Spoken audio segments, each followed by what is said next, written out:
It's trade deadline day in the NHL. Kyle, Pierre, and Dan. And Pierre, there was a time in which you had to sit in front of a TV to watch every breaking deal.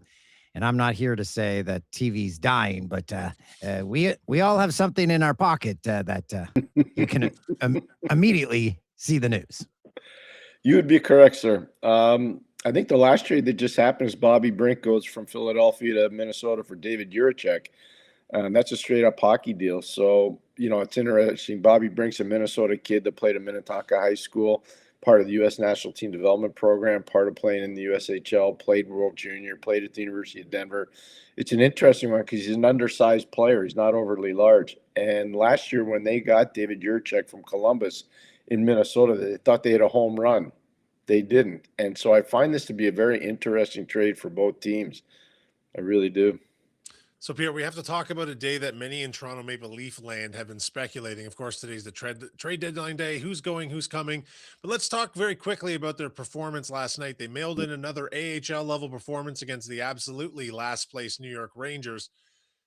They've just been abysmal since the Olympic break. How does that set them up for a day like today? I would be so upset if I were part of that coaching staff or management team. Kyle, it's interesting. Dan, you weren't with us. Kyle and I did a post-game show after the Florida Panthers derailed the Toronto Maple Leafs in their second game back from the Olympics. And I remember how upset I was after the first period. I talked to Kyle about that on the show, Dan. And they've played 6 games since they've been back from the break, 12 possible points. They've got 2 out of 12. But I knew they were in trouble after that first period. It's because they didn't care. They can say whatever they want. They can try to spin it. No more Mr. Nice Guy here. They can't spin their way out of this one. This team doesn't care about where they're going right now, and they need to shake it up big time. Again, let us put us behind the curtain because no one's going to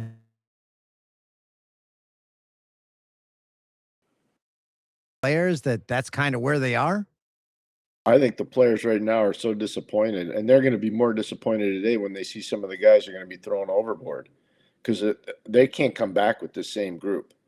Tomorrow, that better be a different roster for the Toronto Maple Leafs. They cannot come back with this. They'll lose such market credibility. It'd be amazing. They were pushed into moving Mitchell Marner. They made a drastic mistake. Well, now they got to fix it.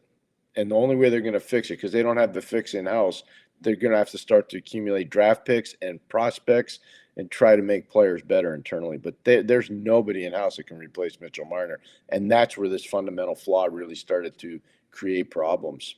And what if they don't do a complete clearing of the decks? What if nothing happens?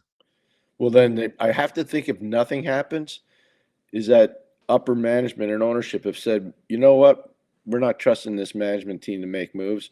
We're going to wait till the end of the year. We're going to clean house, and we're going to bring in somebody else, and we're going to turn it loose for them going into the draft in the offseason. That's the only thing I could think of. If there are no moves made between now and 3 o'clock, I'll be really surprised. Pierre, I'm really stuck on something that happened in last night's game, and I just can't get over this part. People talk about Mitch Marner maybe quitting on the team in the playoffs last year. Can we talk about the mindset of a hockey team that's down 5-2 to the New York Rangers late in the third period and pulls their goalie, only to give up another and decisive 6th goal to a terrible Rangers team when neither of these teams have any hope of making the playoffs at this point? What is going on in decision-making land where the optics of that could possibly be considered? There's clearly a divide between the coaches and the players. They're not going to admit it. I'd say everybody'd say, no, we're all on the same page. They're not. Go watch when Craig Berube gets mad at the team. The players turn their back. They're not listening. That's a telltale sign. Body language says everything in that situation. So he's probably saying, really, you want to do this here? I'll hang another minus on you. Enjoy that.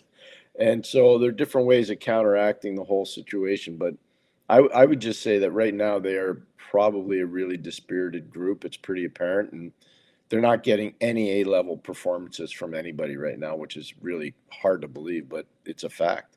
So Berube's already lost the room in 2 years? Sure looks like it. I mean, you can't tell me that that's a cohesive group right now. I think a lot of this started to happen at the start of the year where the power play was really bad. The penalty killing happened to be pretty good. The power play was pretty bad, and all of a sudden they said, you know what, we're going to hang this on Mark Savard. Well, the power play wasn't any good because Mitch Marner was playing in Vegas. He made a massive difference, and nobody understood that. And so they make the coaching change, and bring in Stevie Sullivan and give a little bit more power to Derek Lalonde, and it hadn't worked. So I think there's clearly a malfunction at the junction somewhere there internally. There has to be.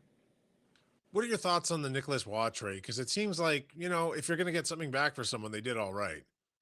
Yeah, they did do all right. I agree. They did do all right. But here's what's interesting now about the trade deadline. I'm so glad you brought up Nicky Duau's name. So Nicky Duau goes to Colorado. Nick Dowd, same type of player, he goes to Vegas. If you look at the eye test players, not the analytic players, but the eye test players that are being moved right now, Logan Stanley, Luke Shen, Sam Carrick, they all go to Buffalo. They're not analytic players. Michael McCarron goes to Minnesota from Nashville. He's not an analytic player. Nicholas Waugh leaves Toronto to go to Colorado. He's not an analytic player. Nick Dowd and Cole Smith. Cole Smith leaves Nashville. Nick Dowd leaves Washington. They both go to Vegas. All these deals that are being done right now is because general managers watch the Florida Panther model. And the Florida Panther model was A.J. Greer, Jonah Gadjevich, Lundell, Brad Marchand, Tomas Nosek. You start Luster-Reinen.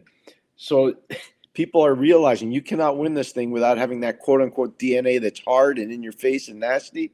That's where Toronto was supposed to go this offseason. They didn't go there. Remember that press conference? We need to change our DNA. Didn't happen. What's this day like for players? Is it nerve-wracking? Is there a sense of excitement? Do they know ahead of time if they're going to be dealt? No, they don't know ahead of time. Last night's a perfect example. John Carlson thought 18 years with the Washington Capitals, legendary Washington Capital player. They didn't even announce the trade because they couldn't find him. He was sleeping. So he didn't know. I remember when we traded Johnny Cullen in Pittsburgh to Hartford, and we couldn't announce the trade. And to its credit, Eddie Johnston was such a gentleman. He didn't announce the trade either because we couldn't find John Cullen. He had gone to the movies. We wanted to let him know before we announced the trade. And we had to wait and wait and wait until John was back from the movies and at his home. And then we told him, and then we announced the trade. So most players don't know they're being traded.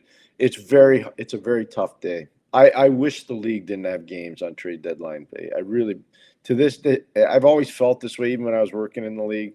I don't think there should be games on trade deadline day. Pierre, I want to read you a comment from Austin Matthews after last night's loss to the New York Rangers, and then I would like you to get your interpretation of his long-term future with this team. Austin Matthews says, I mean, it hasn't been easy with the results, the trade deadline, all that stuff, but for us, we just got to find a way to bear down and, find a way to get a hold of one of these games and turn the tide. That's not very strong language. And personally, I feel as though he should be a little angrier right now, a little more spit in that sentence. But how do you feel about this long-term likelihood of staying with this hockey team? That part, by the way, I like that. A little more spit in that sentence. I'm going to use that. I don't know how long he's going to be with the team or not be with the team, but here's what I do know. I'd like to see a little bit more vim, vigor, and vitality in that talk. I'll tell you that right now. I like the way you phrase it. I'm with Dan. I'm taking that and saying that's Kyle Andrews' quote. But, the truth is that I think there's going to be a little bit more fire and brimstone. There are a lot of guys that take things for granted. Everybody thinks it's hard to play in Toronto. I'm not buying that. I think it's pretty easy to play in Toronto.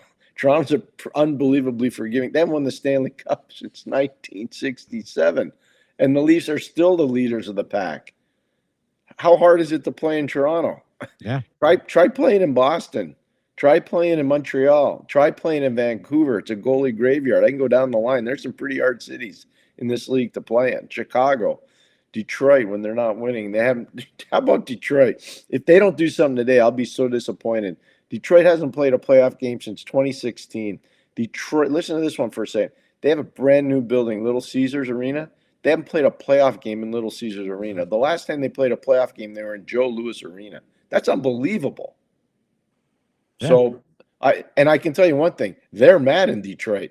I'd like to see Austin Matthews get mad in Toronto. I have to apologize, guys. I was looking at the wrong camera for 80% of this show.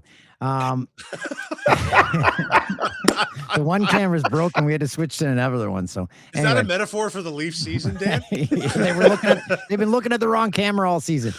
Pierre, you told us how the players feel. Now let us into the war room with the management. Is this has to be stressful, especially for a team like the Leafs, where they're like, we got to do something, and maybe their hands are tied. Like you said, they may have been told, yeah, we're waiting until the offseason. Well, if that's the case, then they know they're not going to be around if they've been told that. The truth of the matter, though, is if you have done this exercise, prior planning prevents potential problems. Today's a fun day for you. You've got everything set up. You know all the different permutations. You know where potentially you can make a deal, where you can't make a deal, what the price point is on a player. The most orchestrated teams, they love this day. They think today is great. The teams that are desperate and urgent and are out of control and don't have a plan, and believe me, there are more of those than you think. They're the ones that are nervous and hate today. The the teams that have done that exercise of prior planning, preventing potential problems, those guys thrive. They love today. So the analogy would be the teams that are planned and ready is like Disney, where the rides are permanent and they stay, and the other teams are like traveling carnivals that go and set up fairs every weekend in a different city, and you're like, this may not end well. I love that. Kyle, we're working with a genius. This guy's good. He's not wrong, though, either, Pierre. And there's three guys that have been sitting out this week: Oliver Ekman-Larsson, Scotty Lawton, of course, Bobby McMahon. They seem like the type of pieces that would be really good plugged into teams that need those type of guys. Should they not now be trying to just acquire more picks for these guys, loosen the salary burden, and just move on from this era of this team? Because these are pieces other teams will definitely be seeking. They're getting calls about these guys for certain, obviously. 100%. I totally agree with that. I'd be trying to get picks. I'd be trying to get prospects. Your prospect board right now, try to, A level, B plus level prospects, try to add, second, third round picks. You're not going to get a ton of first rounders with those players, but you're going to get opportunity to make your team better. It's a bad year for UFAs. Toronto picked a bad year to have a lot of money on the cap or against the cap, because there's not a lot of free agents. Most teams extended their top players.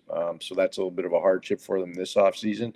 And who knows? I mean, if a new general manager comes in here and he's given the green light, who knows who could go next? So that'll be something to watch as we go forward. If they don't make any moves today, I don't believe that this management team will be back. Okay, that's something to watch for. And if there are moves, then what you see is there to stay, possibly. Pierre, we thank you for this, my friend. Love being with you, Dano. Thanks a lot, Kyle. Take care. Talk to you guys soon. Bye, Kyle. Bye, Dan.